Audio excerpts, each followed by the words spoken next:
Hey, what's up, guys? Hey, what's Happening. going on? How we doing? I'm fantastic. I don't know about Zach yet. I haven't asked You him. look you look fantastic. Oh, Yeah, thank you. I did realize that you didn't ask me how I was yet. I did.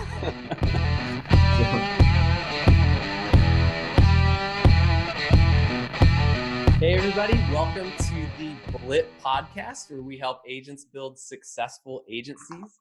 And before we get started, if you haven't subscribed to the podcast or YouTube channel, make sure that you do that. Leave a comment or review. It really helps with engagement, helps us reach more people, which is the whole point of doing this. Today, I'm super excited. I've got Matt and Zack with BobbleOn and G&N Insurance with me today. Guys, how you doing? Great. Thanks for Yeah. having us, Josh. Good to see you. Yeah, dude, I'm so glad you guys decided to come on. Like, I get excited for all my guests, right? But I've followed you guys, I don't know, 3 years now, something like that, since you started doing the video and sharing those. And I'm big fans. So anyway, thanks for joining me.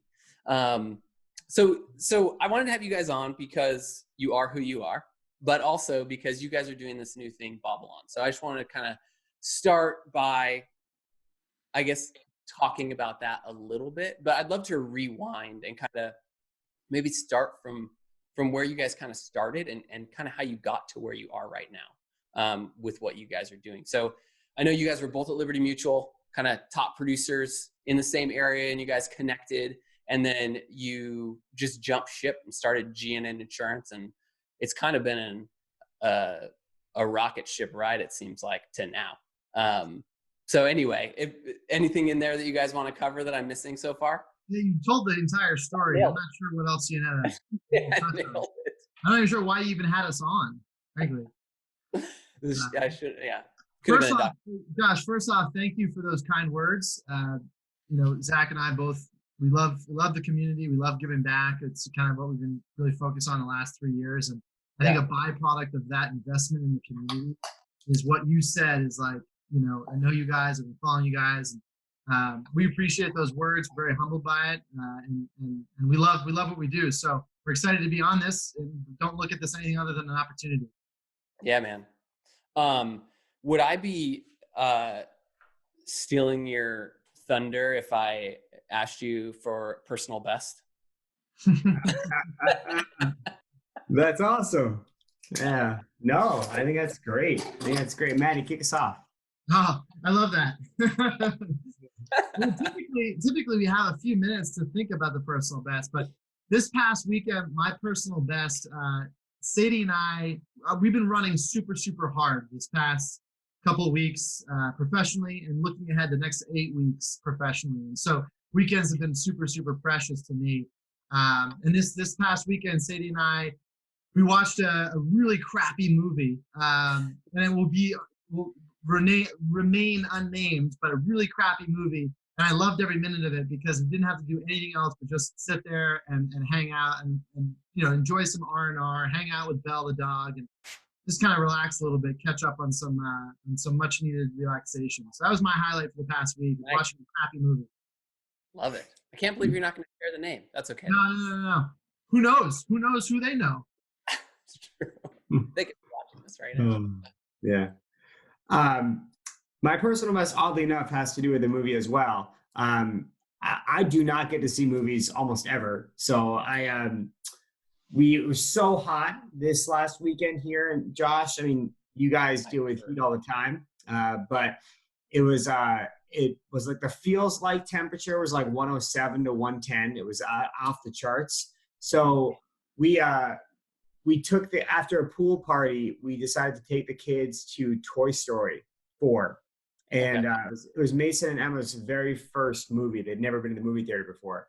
And Mason was in the zone. He was like so fired up. They'd never seen any of the Toy Stories before, but it didn't matter. First off, the movie was great. But second off, there was a scene where the main character, Woody, and the other main character, Bo, this girl, they hug. And they're like sharing a moment, and you get a little choked up. It's like a big moment, and everyone's quiet. And Mason really loudly just says, he looks over and says, "Daddy, why are they giving hugs?" And the entire theater just started cracking up. And so my son was a little bit of a star, and because they all laughed when he did that, he did it like multiple times. So it became like a little annoying, but it was pretty awesome. He was a star of the show. Nice. Yeah. Awesome. Hey, Josh. Yeah. Have you seen Avengers Endgame? I have. So, a little tidbit for you and your listeners. Just yesterday, that surpassed. What was the James Cameron movie?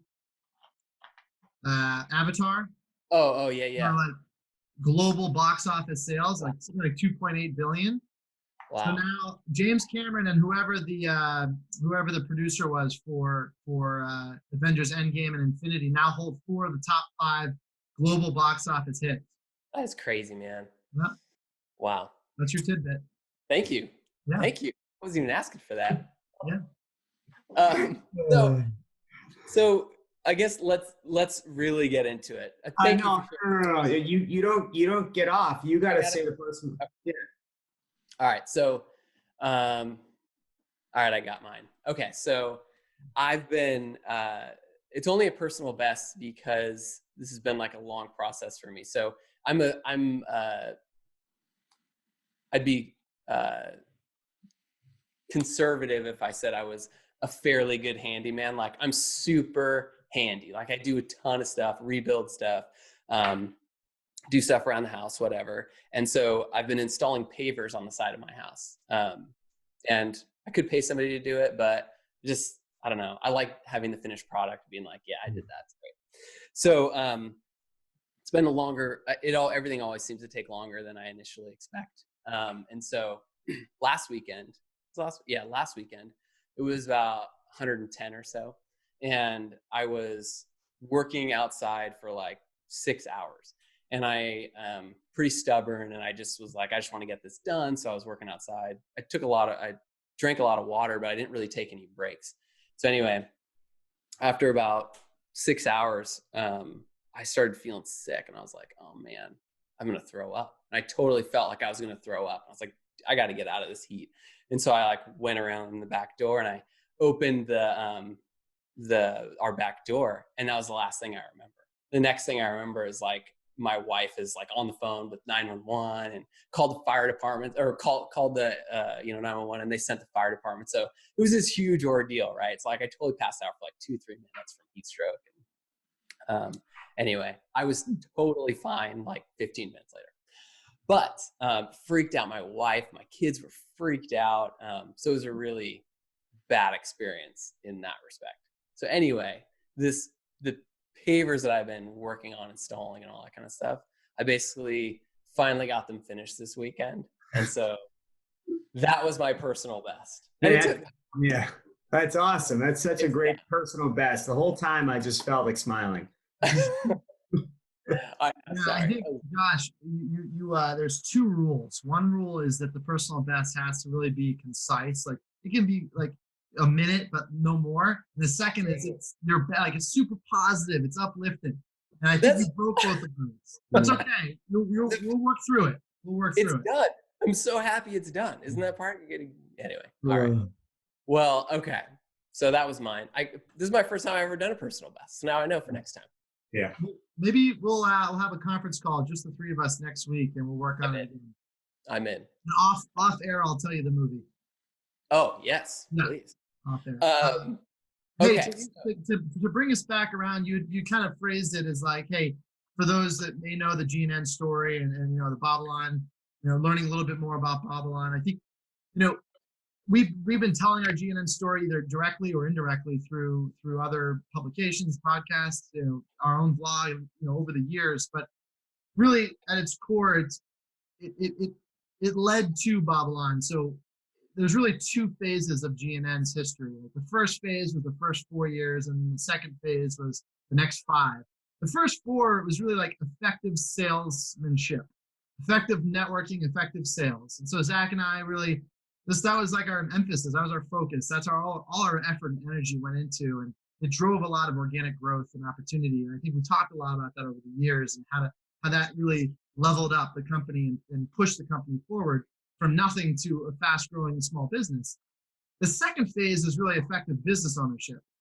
So the first is effective salesmanship, the second is effective business ownership. And it required a major transformation of Zack and I collectively getting together and saying, we're good at a few things, we're really not good at a lot of things. We've got to get better at being business owners and understanding what we don't know, going out and finding the education and knowledge, investing in ourselves personally, professionally, and really implementing a system that would help the company grow, increase revenue, while also improving accountability and unifying the team was really that transformation, that next stage. That's basically where BobbleOn came from, because that transformation had such a monumental impact on our journey as entrepreneurs, and also opened us up to having a lot more support calls and interaction and engagement with the insurance community. We realized really quickly that we're very similar. Our first phase, that first 4 years, very similar story to most agencies across the country. Yeah. And that the pain points and problems that a lot of people are feeling, we felt. We got through them, so why not help others get through them? Nice. Yeah, while you were saying that, I was just thinking, what you're describing sounds like every small business ever that ends up being successful goes through that same journey, at least to some degree. You start out with sales. That's what you got to do.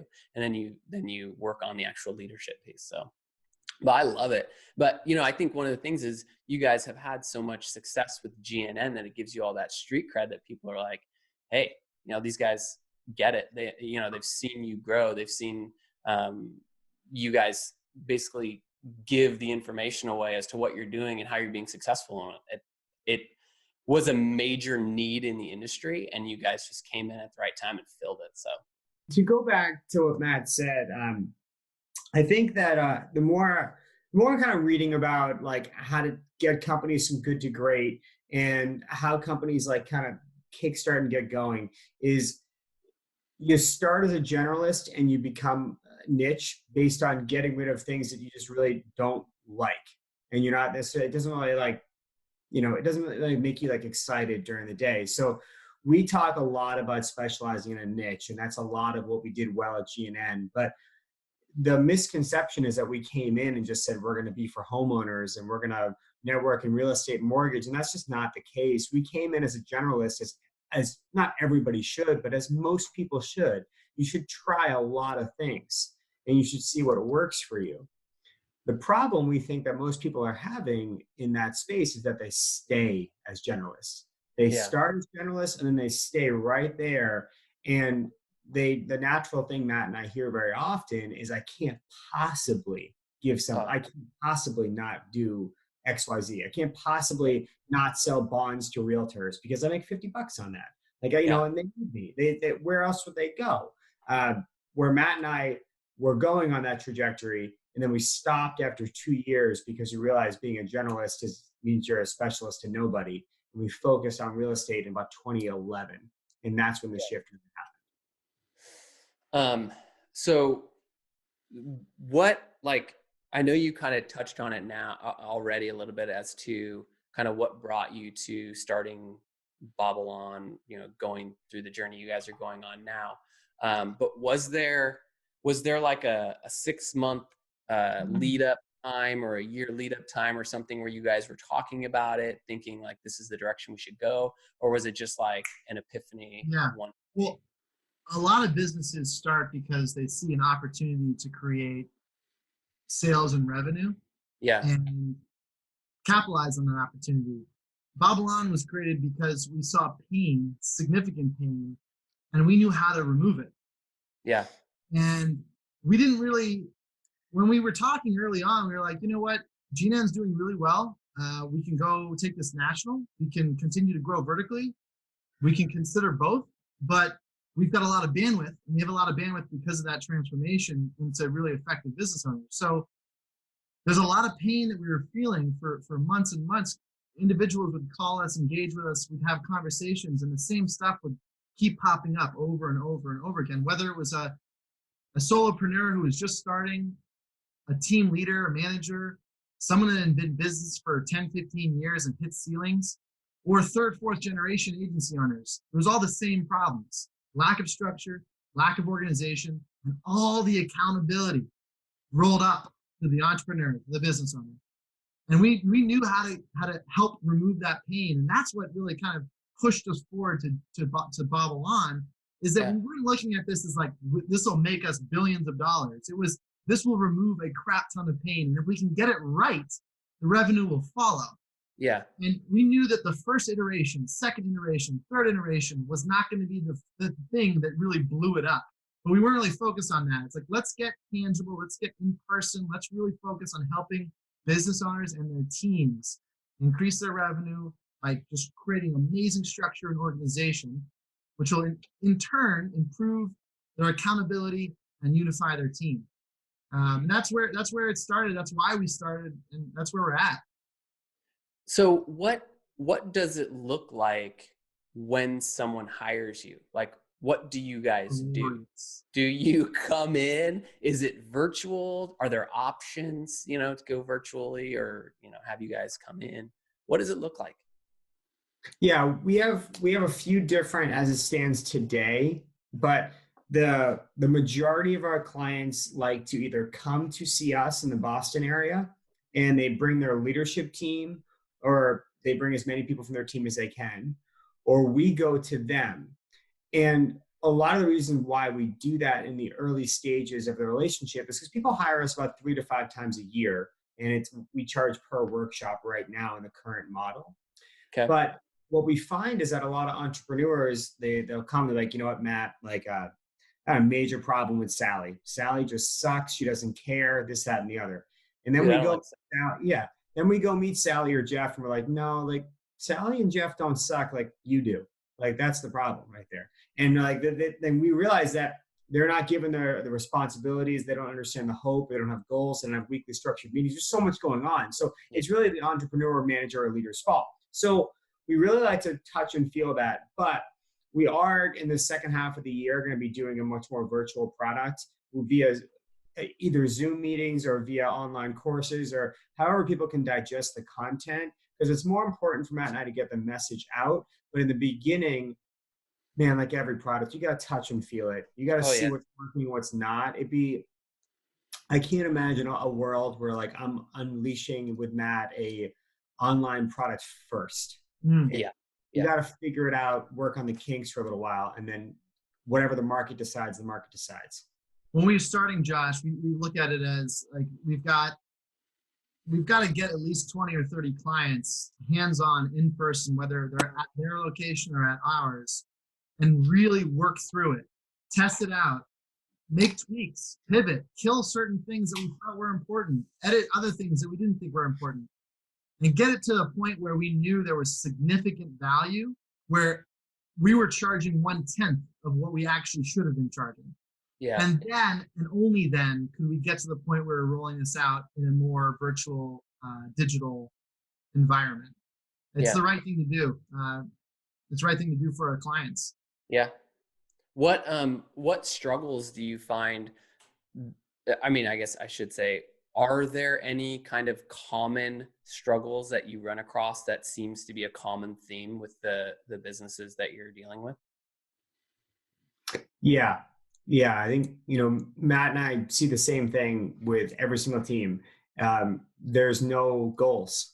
There's no weekly meetings other than someone in your position, Josh, like getting up and saying, here's what we sold last week. Here's how much money the agency made. Go get them. Go team, go. And there's no hope there. So the organizational structure, the lack of goal setting, and the lack of weekly meetings are 3 things we just see in every single organization in America. And we want to get people to at least that level. And then there's so many other tools that they don't do, such as core values or quarterly meetings with team members. We just find that people are only meeting with their employees when there's a disciplinary problem and when there's not a praise type of element. Yeah. To add to that, Josh, that was perfectly said. So just to add to it, what people raise their hand and ask for help from is like sales, marketing, process, service. retention, that kind of stuff, the outward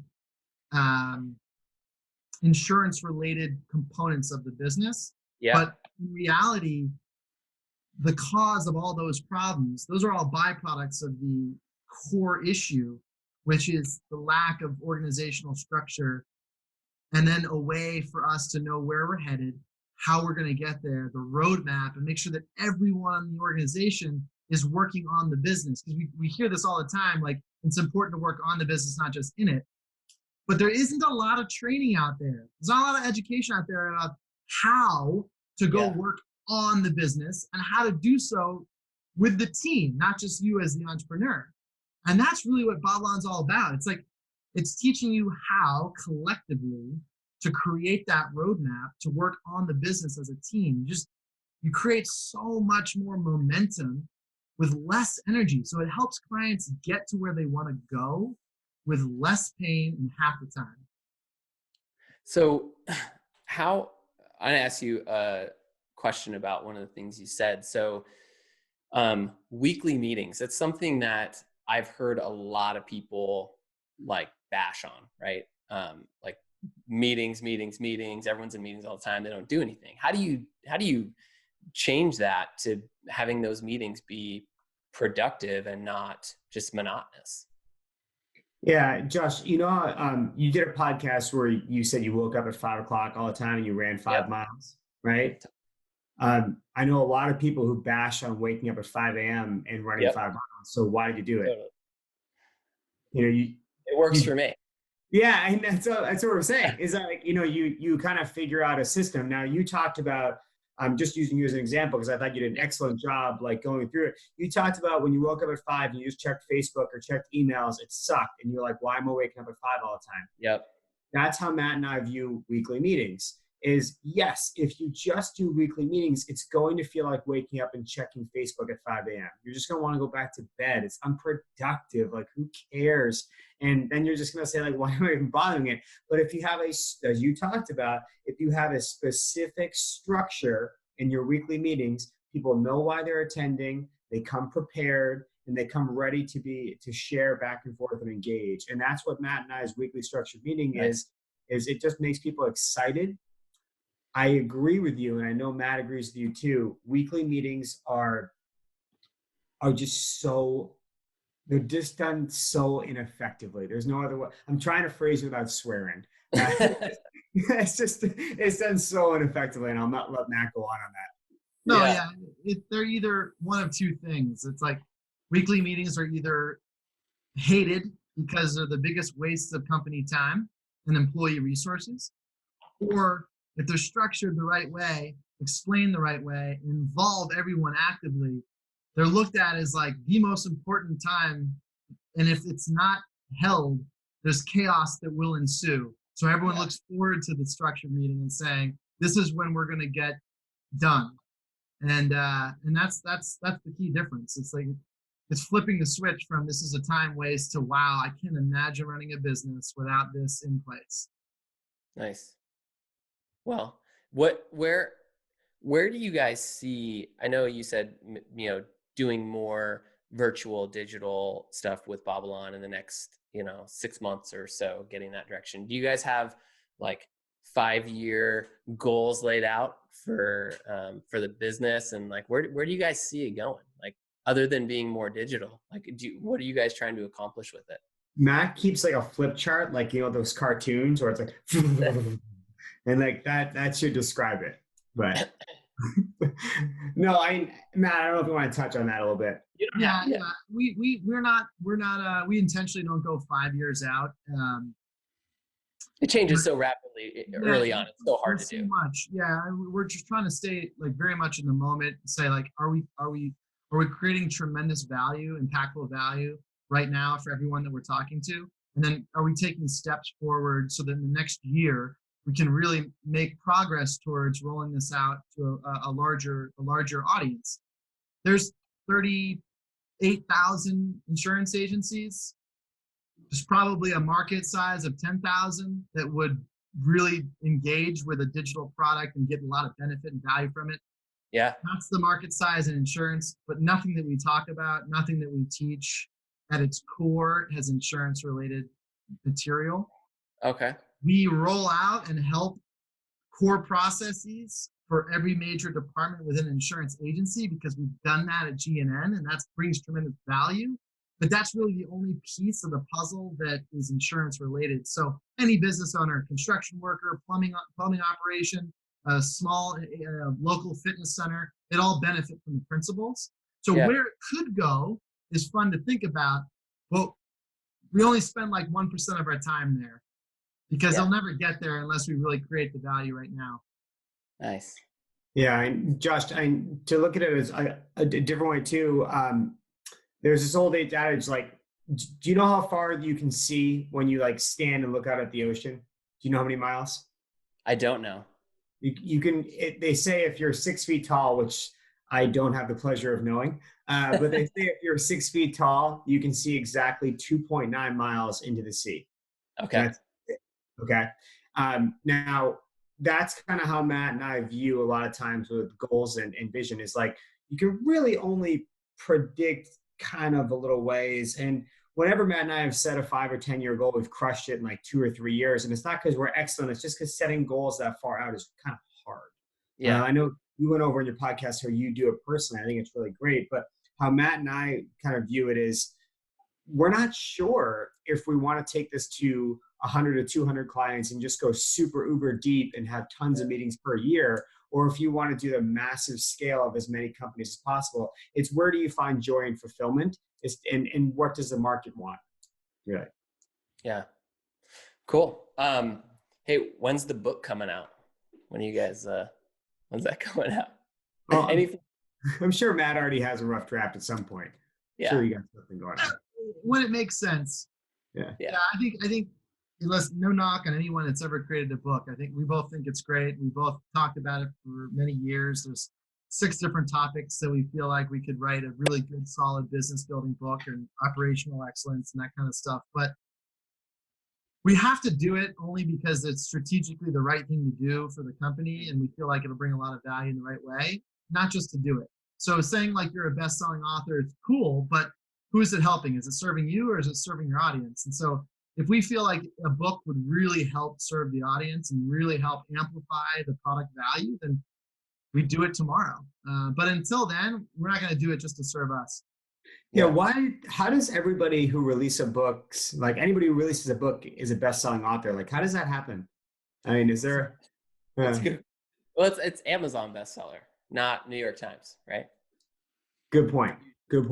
Yeah. So I guess I'm an Amazon best buyer right now. Me too. Maybe down the road. I don't know. Me too. When someone hires you guys, I forgot to ask this as a follow-up question in the past, but when somebody hires you guys to come in, is that, I think you said it's like a kind of like an as appointment basis. It's not like a year-long deal, but it can be depending on how long do they need it. Is that accurate? Yeah, just to be clear with that, we have so we have specific workshop that we start with that really lays the foundation for the company, the business owner, the leadership team, whoever might be involved.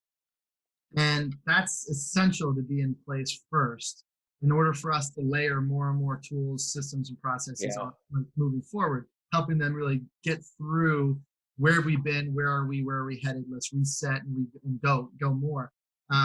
Right now, we have essentially every week for the next 4 months are booked with workshops with different clients or existing clients that are repeat, that are bringing us back in on a quarterly basis. And so the engagement right now is an in-person 1-day workshop. It's 7 to 8 hours and goes through 8 to 9 tools as the foundational first. Additional ones down the road is really a catch-up. It's half of it spending a lot of time on like, where were we? How are we doing now? Where are we headed? Let's update that roadmap. The second piece of it's really like let's layer and get a little bit deeper in specific areas where you guys are still feeling pain and there's opportunity to add more tools. But that's where we are now. I mean, again, down the road, we could go much deeper with 5 to 10, or as Zack said, we could go really wide and help the masses.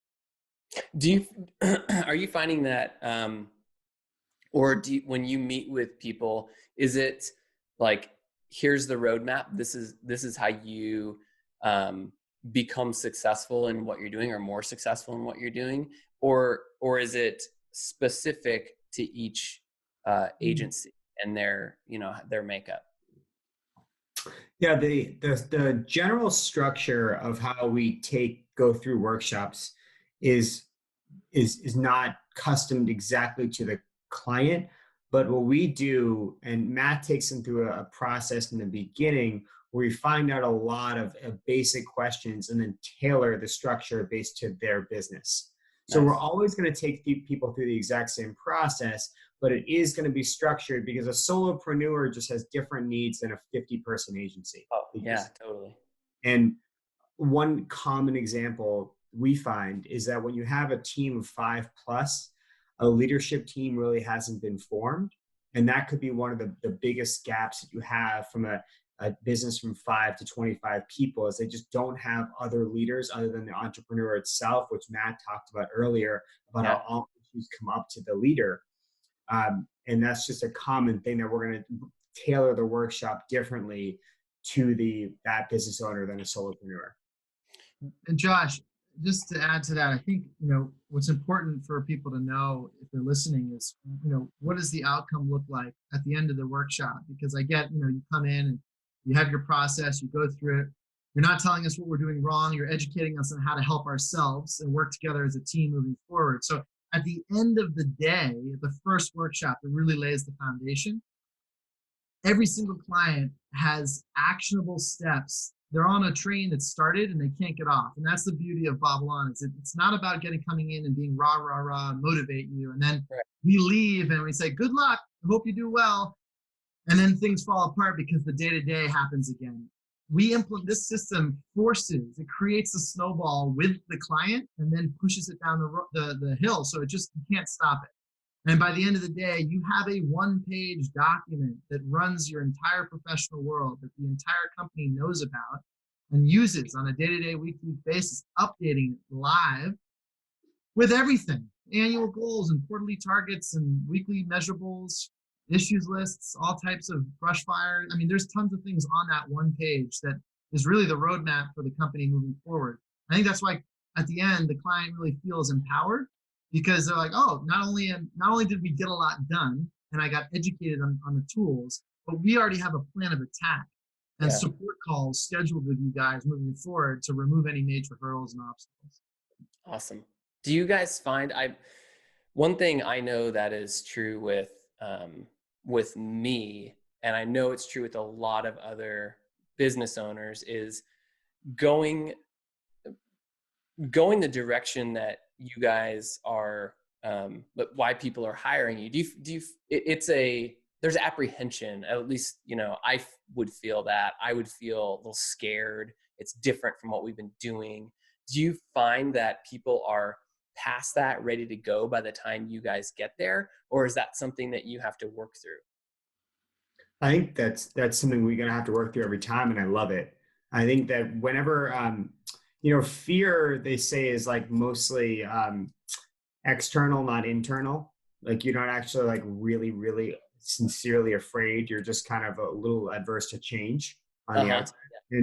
And when we go through, we really try to make it calm and relaxed and make it pretty clear that this is a one-time workshop, and we're gonna help you support it in the current model. But we've only had like one person not hire us back, and that person was we kind of maybe knew that going in. It was a different type of workshop, and that's great and good. But listen, we're doing this for a greater purpose, and we're two pretty casual guys. That we're not the consultants from Bain or something like that, where they come in and we're going to charge you $150,000 and you get a top level summary, and you're going to be told just to get an MBA and rename your firm to some Irish version of home. That's not what we're going to be doing. We're really going to be working on a system from the bottom up and really empower your team so you, Josh, can focus on what matters most to you, which could be time with your family. It could be time to step back and grow the company by 10x because you have more time to think. It's attractive to the right person, but I do think, and I know Matt agrees, with the current idiom of the product, it's really not meant for solopreneurs. It's Yep. really not meant for the person with a one-person shop. It's meant for the person with a team, whether that be 3 people, 5 people, or 100 people, where we can all work together, work on solutions, and raise up. Nice. Yeah, well said. We haven't heard anyone say, I have a system of doing things and I'm nervous that you guys are going to come in and change the way I do things. Yeah. What we typically hear is, I'm lacking structure and organization, and I'm excited to implement a proven system that will help with both. We hear that a lot more than anyone saying, I have a really good way of doing things. I'm bringing you in to incrementally improve what I do. I think most small business owners get from where they were to where they are now doing the same thing, whether it's their own sheer effort, will, hours, labor, and their own level of leadership and management. To get from where they are now to where they want to go, they need to do things differently. They need to think differently. And we needed to do that in order for us to break through and continue significant growth with GNN without us being involved. And that's what we're helping other entrepreneurs do themselves. Nice. You know, Josh, if you look at that point, like, the 3 people on this call are not going to advise our wives on how to appropriately brush their daughter's hair. Like, Right. that's not going to be something I'm doing, because KG, my wife, is never going to come to me and say, hey, you ever thought of like a better way to brush like Emma's hair? Like, no way. She wouldn't do that. And if I came to her with my own system, she would have apprehension, because she would look at me like, she would give me the look like, why are you even talking to me? Like, you have not changed your hairstyle in forever, and you don't even use a comb. Like, get out of my face. Yeah. And she might be kinder than that, but it'd be pretty close. And if you think about it, that's kind of the opposite of what we're going into. Business owners are coming to us and they're saying, I want to learn more about your system, because we've done it. We have a lot of people who will speak to it, but secondarily, we run our own company on it, and the proof's in the pudding. Mm-hmm. So there is a little bit of a difference. So we understand the apprehension, but it's not about like combing your daughter's hair. It's different. Gotcha. That totally makes sense. Yeah. Totally makes sense. Well, what, for people listening to this that want to start going, like, kind of gearing up to make those sorts of changes in their business, are there any books that you guys recommend? I know you were following Traction at one point. Are you guys still doing that? Yeah, we learned a lot from Traction. It kind of got us down the road of educating ourselves on how to become better business owners. It forced us to hire facilitators and consultants and trainers to come in and teach us on a variety of different parts of the business. There's a ton of books, and they all touch on different topics, and none of them touch on the entire system. Right.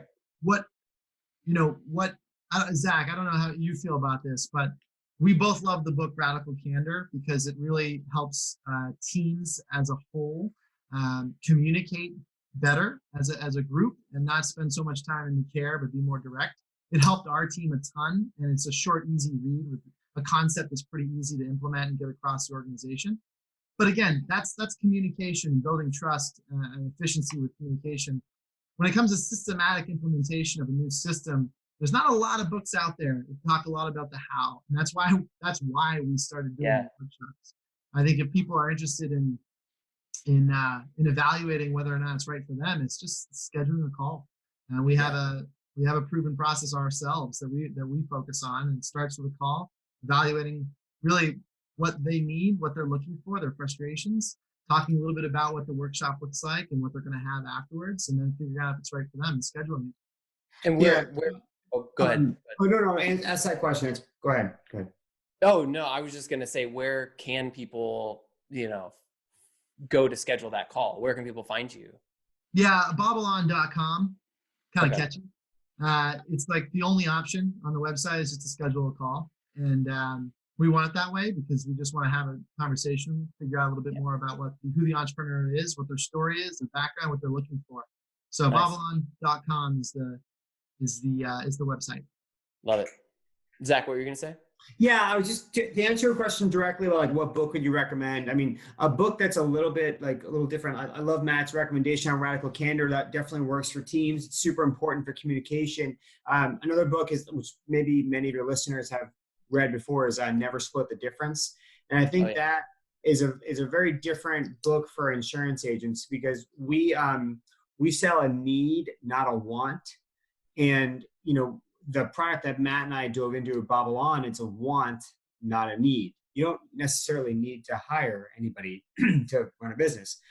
So Never Split the Difference is a really good book on how to position a want, but also how to understand to walk away from certain things. And that was my big takeaway from the book. Is I learned that, there was a speaking engagement that I volunteered, 2 of them actually recently, that I voluntarily walked away from because the terms didn't fit what Matt and I wanted to do. And I realized by the time we get there, we wouldn't even want to be there.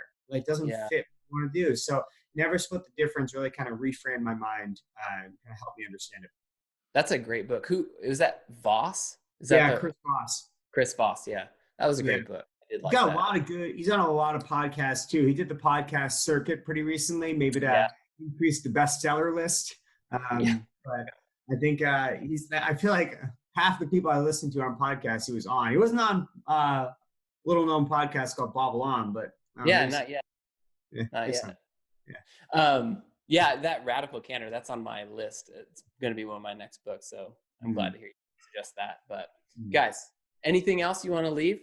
Anything else you want to leave with, or did we cover everything? Hey, we're just grateful for the opportunity, Josh. We thank you for having us on, and it's fun to talk to you directly. 1 person or 2 million people are listening. That's kudos. That's icing on the cake.